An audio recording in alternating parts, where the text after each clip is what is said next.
Oh, come on. We're having some fun with you. Don't get nervous. I have postpartum. I just had my baby and Tristan Fields. Miss Fields, you have 2 registrations. Your motor vehicle, you want to get in front of the mic, please? Sure. Your Sorry. motor vehicle has been booted.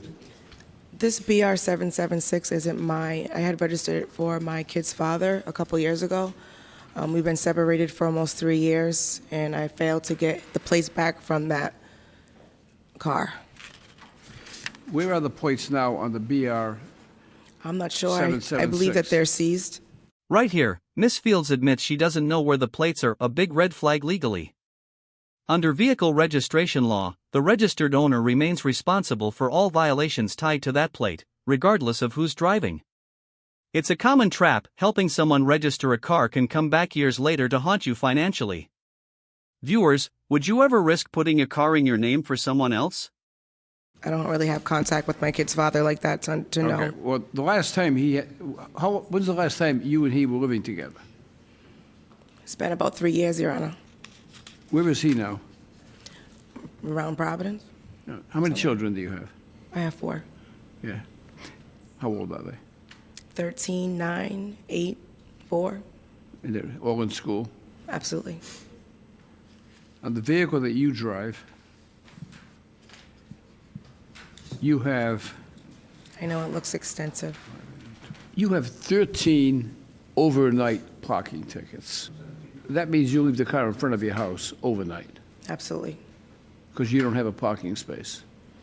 Well, I did have a parking space. Well, the Appleton places, I really didn't, but on the Radcliffe, I did. It was just me being exhausted from Well, working. the question I'm asking you is, why do you leave the car on the street?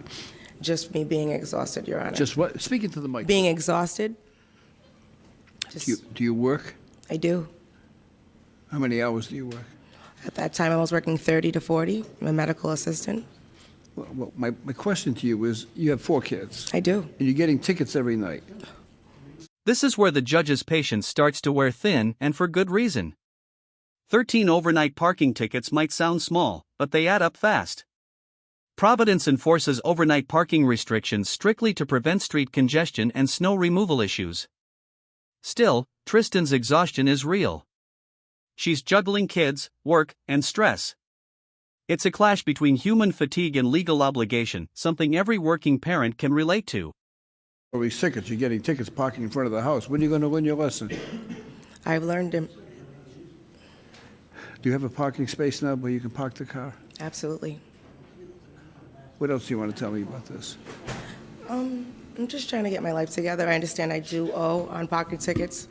I don't want to be negligent to that, but I'm just trying to get my life in order. I'm raising my children on my own, and doing the best that I can. This is one of the most heartfelt moments in the courtroom. You can hear it in her voice. She's not defiant, just overwhelmed. She admits her faults, takes accountability, and still shows humility. The judge recognizes that. What do you think? Should courts weigh life struggles when deciding fines? Or should rules be rules, no matter the circumstances? Here's the issue. First of all, trust me, I understand that you have 4 kids. And I know what it entails to have 4 children and to be the sole support of those kids. And for you doing that and working like you do, I congratulate you. I understand that. I understand that if you're tough and you don't have money, that the last thing on your mind is paying parking tickets because you have to feed the kids, you have to get the kids clothes, you have to take care of the kids. So that's your priority. I understand that too. You know, I'm having trouble understanding why, given all of those issues, that you continue to park on the street overnight. I'm not being critical. I'm not trying to criticize you. I should be congratulating you on some parts of your life that you take care of your kids and you're working. But it's irresponsible of you. You give me an excuse. Well, I'm tired. We're all tired. You know, if you're tired and you got a bunch of money and you want to pay the tickets, good. Be tired. But you're tired. You got 4 kids. That's your obligation. And you got all these tickets are foolish. I mean, these aren't crimes. It's just irresponsibility when it comes to parking. So you have 2 parts to your life. On this part with your kids, you're very responsible, right? You're a loving, caring mother, and you're working, trying to take care of the kids. On the other hand, right, you're doing something that's hurting that good part of you by being irresponsible. So I want to help you. Right. And here comes the twist: instead of punishment, compassion steps in. The judge is about to use his judicial discretion, meaning he's choosing mercy over enforcement. He's acknowledging her struggle while still reminding her of responsibility. This is a textbook example of restorative justice, the idea that sometimes helping someone is more effective than fining them. Now, here's the deal. Don't come back. Okay. When you get tired, say, I'm not that tired that I can't go move the car. Okay? Move the car, because that's your problem. I mean, I also understand that in some municipalities you can park on the street overnight. You can't do that in Providence. Right. There's a wonderful gentleman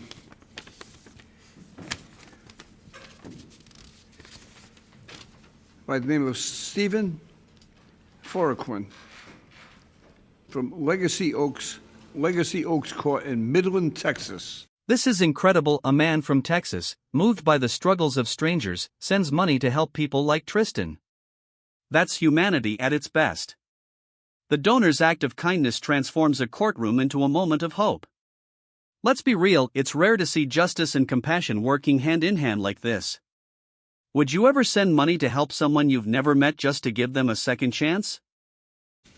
And he has occasion to view some aspects of this court, and he actually sent me 6 $50 tickets. And what he said in the letter was, as I sit far away in Midland, Texas, my heart breaks for those before you who just need a little break. So he asked that I would use this, to use my discretion. I'm going to use one of these to help you pay your fine. Thank you. Thank you. So we're going to remove the boot. Compliments of Mr. Stephen Foraquin, okay? Thank you. Actually, his wife's name is on the check too, Tammy. So we want to thank Tammy as well. Thanks, Tammy. That's going to release the boot. Now you get a total of $250. How much can you pay a week? $50? I could pay $200 today. Well, I'm going to have you pay $100 today. Okay. Thank you. And we'll credit this as well. So now you have a balance of $150. How much can you pay a week? 50. You can't pay 50 a week. All right, 25 a week. Okay, that's more realistic. I'm not going to waste the city's resources chasing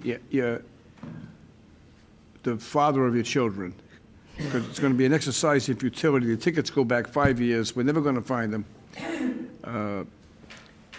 I can't really change it to his name anyway. I can't change that to his name. We're never going to get the money. So even though you are responsible for that, I'm going to take a big burden off your head. Okay, I'm going to dismiss those tickets, even though they're in your name. You are legally responsible for them, and I'm exercising my judicial discretion. I'm going to dismiss them.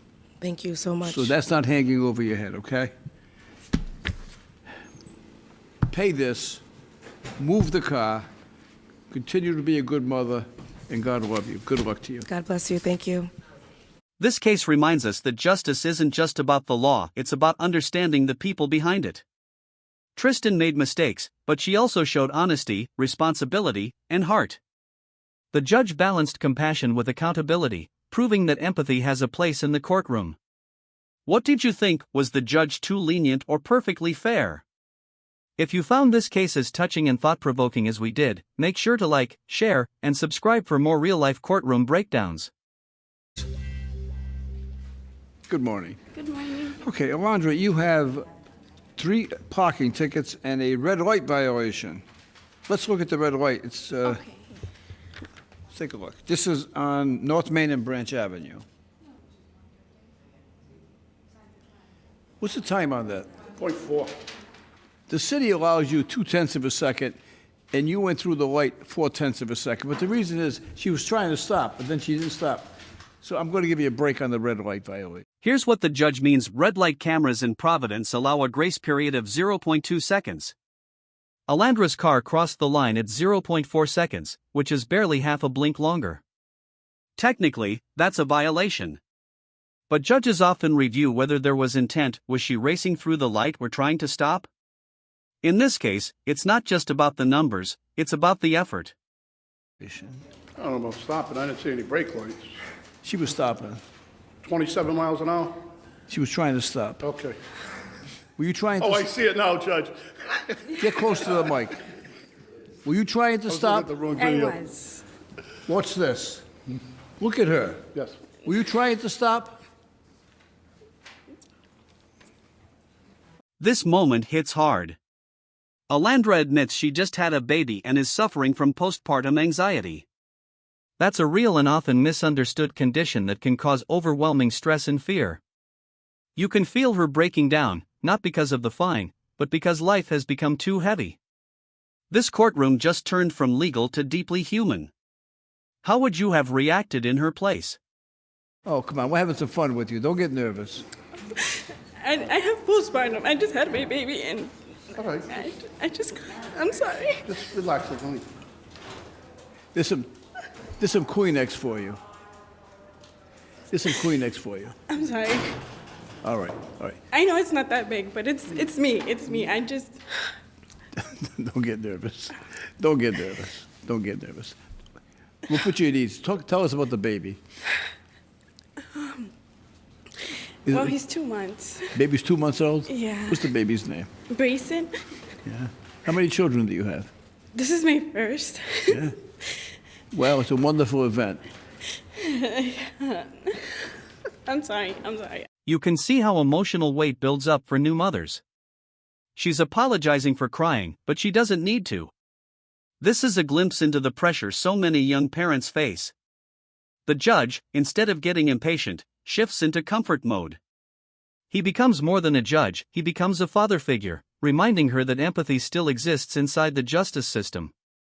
I'm so sorry. No worries. Just relax and don't be concerned. All right, let me ask you a question.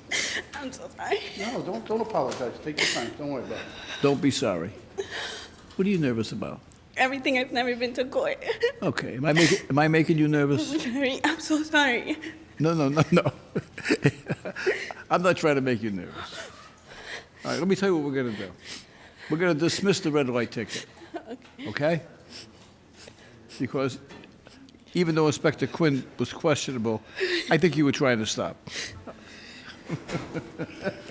I did notice that afterwards, Judge. Did you notice you were trying to stop? I did. All right, I now was he look- thinks you're trying to I stop, was looking at the too, wrong okay? video. So that helps you. Now you got three $20 parking tickets. They have all tripled to $60. I'm going to waive the penalties. So it's going to cost you a total of $60. This is an incredible example of judicial discretion. The judge just waived all penalties, that means she'll pay only the base fine, not the inflated late fees. Normally, tickets triple after 21 days, but he's choosing compassion over policy. It's not favoritism, it's fairness in context. She's a new mom, not a repeat offender, and that matters. For everything. I'm so sorry for crying. I'm so sorry. And you got a boot fee of $100. The boot fee is mandatory. How much of that can you pay today?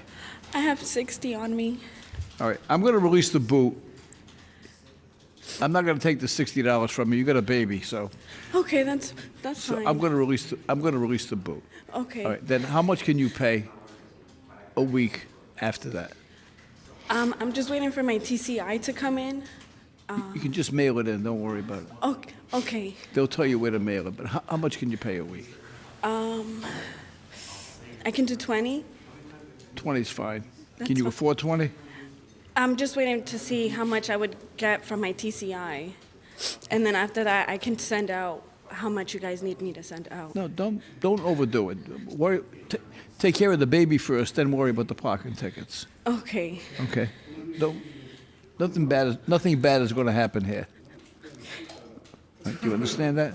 Mm-hmm. All right, just And this is the twist no one saw coming: the judge releases the car boot without collecting a single dollar. That's almost unheard of. But what you're witnessing is humanity taking precedence over procedure. Sometimes, the law bends not to break rules, but to lift someone who's breaking under life's pressure. That's what true justice looks like. relax. I'm trying. I almost never, ever release a boot unless we get $100. Almost never. In your case, I'm going to release it with no money. Okay? Okay. I almost never do that. Thank you. Good luck. Thank you.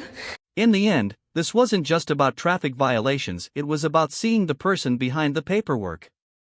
Judge Caprio showed the world that justice isn't only about punishment, it's about understanding. Alandra walked in nervous and broken, but she walked out with dignity and hope. If this story moved you as much as it moved us, hit that like button, share it with someone who needs a little hope today, and subscribe for more real-life courtroom moments that remind us what compassion and justice truly looks like.